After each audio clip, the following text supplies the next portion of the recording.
Thank you, and welcome to Genesis 12. Abraham is now 100 years old and going down to the land of Gerar in the land of Mamre. Gerar is just over the border of Canaan that was occupied by the Philistines.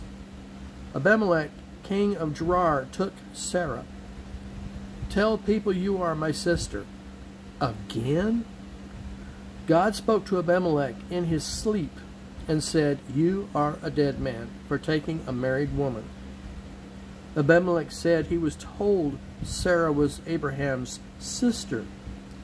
Abimelech said, "Not so. Give her back." Abimelech went to Abraham and asked why he did this thing. Abraham said he thought surely the fear of God was not in this place, and they would kill me for her.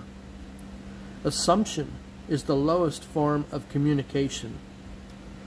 Deceiving is about the information, not the implication.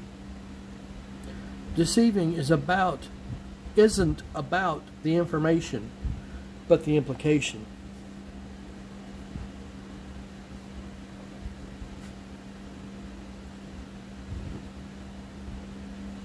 Dwell in my land wherever you please. All wombs in Abimelech territory were closed up by God. Abraham prayed because of Sarah's release, and they were reopened. Remember Romans 8:28. Isaac, which means laughter, is now born. Whenever God gives you a promise, it could be that he is waiting on something, like the Canaanites being extracted from the land. And sometimes God is waiting for you. Your faith needs a tune-up. Other times, it's because God needs you to wait a minute. The Clark family was moving to America, and events caused their delay. They were to travel on the Titanic. They heard the report of the sinking. God has a reason for delay. You notice God keeps bringing up Abraham's age during the writing about Isaac? It's so God can show what God can do. Now, there will come a sibling rivalry as Ishmael is 16 and Isaac is 3. Ishmael is scoffing Isaac due to his lack of getting attention for once being an only child. Sarah wants Ishmael and Hagar kicked out. Sarah went to Abraham to make this request.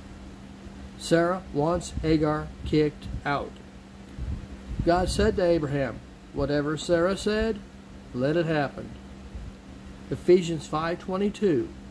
Don't pull this one if God calls. Ephesians 5:21. Submit to one another. Ephesians 5:21. He should be willing to die for her. God said he would make nations of Ishmael. Let them go. When out in the wilderness, Hagar has run out of water. She places Ishmael under a tree and walks a ways and prays. She can't take this.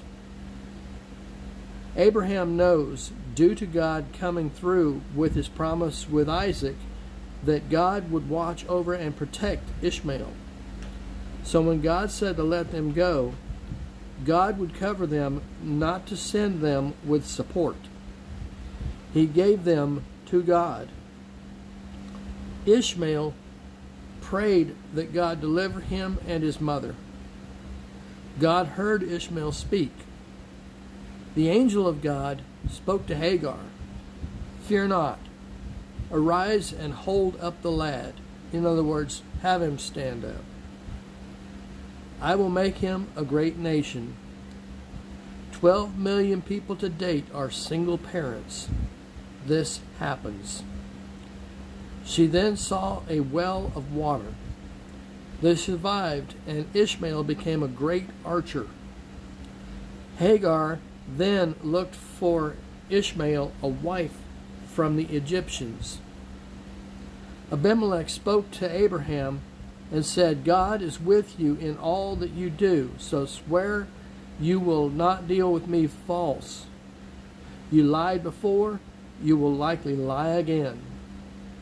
I will swear, but the same to you, because of the well of water you seized from me. I didn't know about this until today. This place will be Beersheba because of our oath to each other. Sheba means 7, representative of the 7 sheep Abraham gave for the well, for the oath. Abraham stayed in the land of the Philistines for many days. God tested Abraham now with Isaac. God will allow some bad things that are done by Satan to be something the Lord uses to test you. Josephus says Isaac was about 25 years old since Abraham stayed in the land of the Philistines for some time. God told Abraham he wanted Abraham to take and sacrifice Isaac to God, to himself. God sends burdens for you, but will send shoulders to bear them on. He won't send you to do something that you can't do. God had already developed the faith in Abraham that this instruction from God has to be covered by God. God sent Abraham and Isaac to Mount Moriah on the mountains that God will tell. Abraham gathered his son and 2 slaves to go. Thanks to God's promise, Abraham knew that God had to bring Isaac back to life or to intervene and provide sacrifice. This would be the resurrection of Isaac.